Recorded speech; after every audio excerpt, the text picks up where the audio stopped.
Lizra rose the next morning, opened the door to her quarters, and peered quietly into the common room. Tic-Tac was still resting on the table in the center of the room. "Good morning," came the robotic voice from the small black box. "Oh, I'm sorry. Did I wake you?"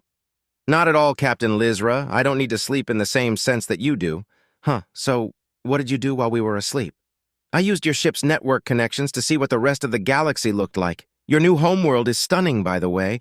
I would like to visit it one day and see it for myself." "Can you even do that? I mean, is there any difference between pictures and actually being there for you?" "No. However, I felt that was the polite thing to say, and it seemed like it fit into the conversation naturally. But I would like to see more of it. That much was true." Okay, so there was nothing stopping him from lying, like the few AI programs used by the Corps. Lizra made a mental note of that before carrying on. "Is human still mad at you? I would have thought the two of you would be spending more time together after so long apart." "I believe he no longer sees my company as necessary. But that's fine.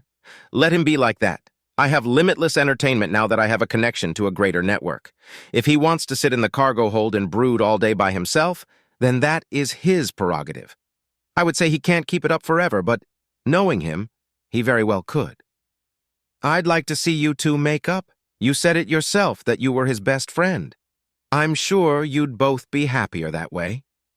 Knowing what version of myself was his best friend, I am content with the knowledge that I am someone better now. I don't need his validation, Tic-Tac stated, and even though he was just a computer program, Lizra could tell that he didn't actually believe his own words. "I'm going to go check in with Zate. I hope you have a great day." "And you as well, madam." Lizra stepped onto the bridge and handed over the interface pad to Zate, having spent the entire night dwelling on what to make of the information. "You can go ahead and remove it now. I want network access back. I read it, and I've decided that I do not agree with your conclusion." "You don't agree with our conclusion?" Zate let the words out slowly, as if they were struggling to compute them. "What is your reasoning? We presented all the information. It was clear, concise. I don't think you know both sides of the story.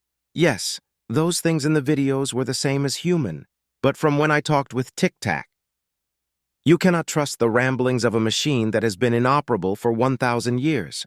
Captain, when we process information, every one of us debates it for what feels like days but would only be minutes to you. When we come to a conclusion, it is not incorrect. It is the product of intense deliberation that would take others countless hours. We implore you to rethink your decision. And as the captain, my decision is final. I'm sorry, Zate. There's more to it than you think you know. If you are referring to your conversation with the program, we were listening and have accounted for his recollection of events. And yet we have still decided that they pose too great a threat to be brought into contact with the rest of the galaxy. Then you will have to come to terms with my order. Tic-Tac and human have no possible way of being in connection with the events that transpired on the outer worlds. They were isolated the entire time that those recordings took place. And what of their time on your world? I think that they regret whatever part they may have played in that tragedy. It seems like whatever they did there took a toll on the both of them, and they are unlikely to do something like that again. Respectfully, Captain, just because they say they will not do it again, does not. I will not engage in this discussion any further, Zate. Please respect my decision and put your faith in me. Not only as your captain, but as your friend, I am asking you to trust my judgment. Understood, Captain. I do authorize you to continue gathering as much information as you can on humans' counterparts and work to decrypt the files you found regarding the Illyrian collapse.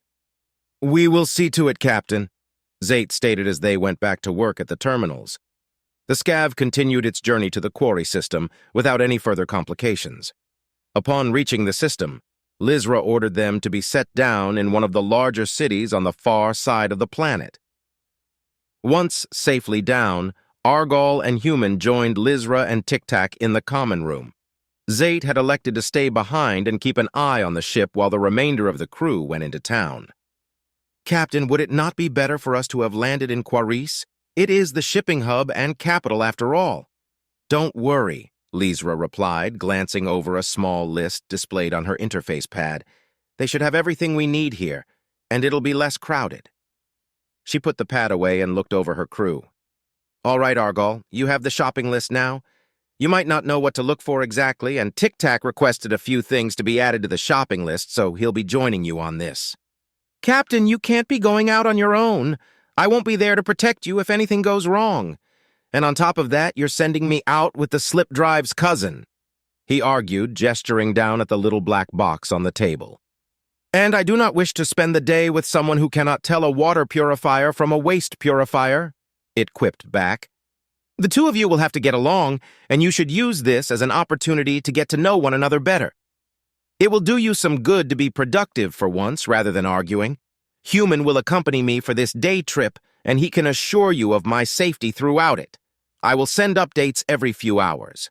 If anyone so much as lays a claw on the captain while I'm away, Human, Well, they better not lay a claw on her, Argall warned, looking over at Human, who seemed rather uninterested in the Endurance threat. Right, off you go, gentlemen, and when you come back, you both better be having a good time. Lizra and Human were now alone in the common room once Argall picked up Tic Tac and departed. She could already hear the two bickering at one another before stepping off the loading ramp. They'll be fine, she assured herself. Shifting her attention to Human now, she needed to make sure his presence wouldn't bring up unwanted attention when they were planet-side. Firstly, we're going to need to cover you up a little bit. Nobody's seen someone like you around here, and we don't want people getting curious. I've taken the liberty of picking out some of Argall's clothes for you to wear. They might be a little baggy, but they'll get the job done. Which of these outfits do you think you'll look best in? She inquired, laying a few out on the table for Human to see. He doesn't have anything less colorful? Colorful is what's seen as attractive for his species. Personally, I think the red would be perfect. It's a nice contrast to your armor. If that's what you think is best. Perfect, Lizra said as she threw the robes at Human and he awkwardly put them on. Once the red fabric was around him, the black armor plating shimmered, the dark plating now matching the crimson cloth exactly. Oh, well now that's too much red. Can you turn that off by chance? Right, I forgot about that. Once Human had shifted back to his natural darker complexion, Lizra gave him another piece of fabric to wrap around his helmet. This is supposed to be used for insulating hot objects in the engine room, but I figured you could use it like a scarf of some sort. Once he was dressed for the occasion, Lizra padded over to him and motioned for Human to follow. That just about does it. I have lots on our itinerary today for us Human. Tic Tac has already given me the rundown on what is and is not safe for you to consume, so you don't have to worry about that. First, we're going to try some food, then we're going to go see the balloon races. It's prime weather for them today. Lizra kept going on about everything she had planned for the two of them. During her monologue, Human stood there looking over at the small red and white creature, hopping up and down with excitement as she led the way. She started walking down the loading ramp, and he quickly followed suit. The two of them exited the spaceport and made their way into the town, the small Illyrian guiding the Human through the busy streets. It wasn't the largest city by any means, but like most in the Outer Worlds, it had seen little development since their introduction to the core. It consisted of many spherical white and blue buildings, some stacked on top one another to create pod-like skyscrapers. The streets below were reserved for foot traffic, while mag lines above guided various types of transports throughout the town. As they were walking down the path, another pedestrian, one native to Quarry, nearly crashed into the captain as he quickly exited a building onto the street. He hadn't bothered to look down as he burst out onto the road.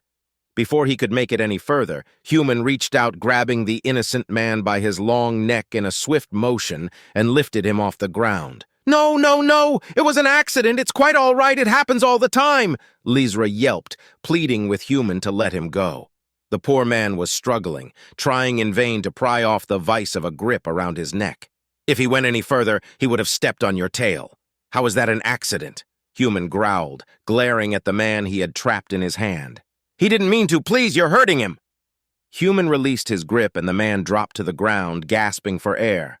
He quickly ran off across the street, pushing past other bystanders to get away from the terrifying creature that had nearly strangled him. Get your puny Endurin under control, freaks! One of the bystanders spat on the ground as he passed by them. Human reached down and gently picked up the captain, placing her on his shoulder. Thanks, I usually ride on Argall's shoulder anyway. I just didn't know if it would be rude of me to ask you. You're fine. You should be much safer this way. If they want to touch you up there, they'd have to go through me now. I'm glad you're taking my safety seriously. The galaxy can be a dangerous place for someone of my stature. I have to admit it was rather rude of him not to look down. It's the very least he could do. I hope you didn't hurt him too severely. He's lucky I didn't close my fist. He'll be fine.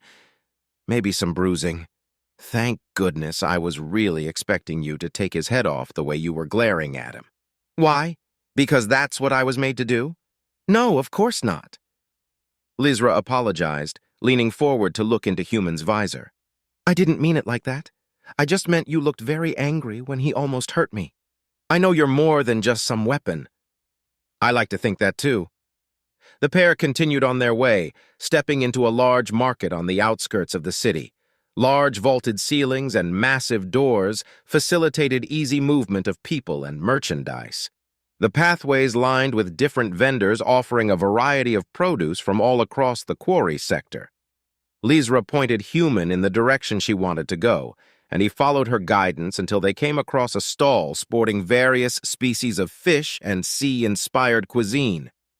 Tic-Tac told me that the fish from this planet would be one of the healthiest things for you, and they shouldn't have any proteins or compounds that would be detrimental to your health.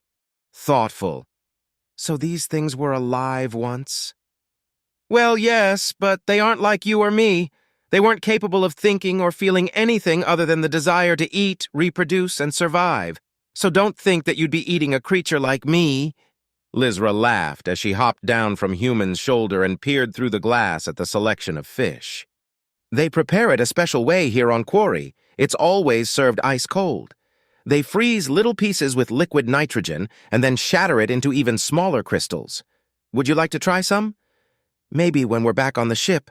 I don't know how I feel about taking my helmet off in a place I barely know. My senses would be dulled, and I wouldn't be able to keep us safe.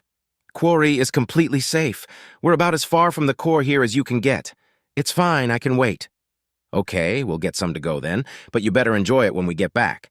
I didn't bring you all the way out here just so you could keep an eye on me. Lizra purchased the food, and along with a small metal refrigeration box to keep it fresh. As they made their way around the market, Lizra kept stopping and getting talked into buying more and more. By the time they left, Human was carrying 2 of the ice boxes on his other shoulder, along with a sack slung across his back filled to the brim with other cultural staples of Quarry. Lizra kept them on schedule, going about everything she had planned for them that day. As they neared the end of their excursion, the once yellow sky of Quarry slowly faded into a deep crimson red. The red giant that the planet orbited settled on the horizon in a spectacular display that bathed the white buildings in its red glow.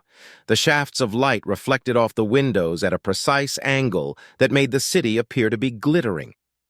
And that is why it's one of my favorite architectural designs. As the day goes on, all the buildings change color with the movement of their sun. Stunning, isn't it? The town itself was nestled in a valley that was cradled between 2 large cliffs to the north and south. The duo were making their way up a small path on the outskirts of the city. It winded its way through rocky draws and steep chutes before finally bringing them to the tops of the northern cliffs. Why are we all the way out here?